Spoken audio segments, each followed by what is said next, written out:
sengsara. Jangan ada kata di Aceh, kena akan membuat layak.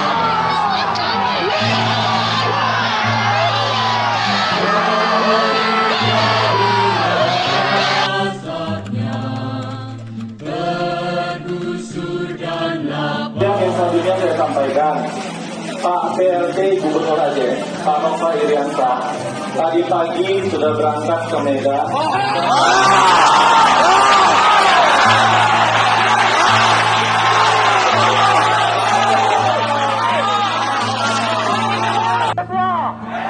Hidup mahasiswa! Hidup mahasiswa! Luar biasa, cucu-cucu Iskandar Muda yang rela meninggalkan kemerdekaan dirinya untuk memerdekakan masyarakat Aceh. Tepuk tangan untuk kita semua. Hidup mahasiswa! Hidup mahasiswa! Kawan-kawan, apakah kalian menyadari bahwa orang-orang di sana, urung-urung sini, dan urung Aceh mendu, urung Aceh, tapi gaknya rela Aceh itu perkosa di urung lain. Dan hidup pada mampu yang konyol, saudara-saudara.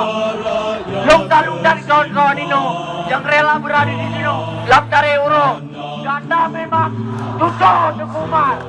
Hidup mahasiswa! Hidup mahasiswa! Kawan-kawan, mohon tenang sebentar kawan-kawan. Kita ini adalah cucu Iskandar Muda yang sangat mengerti perdamaian. Tolong tenang kawan.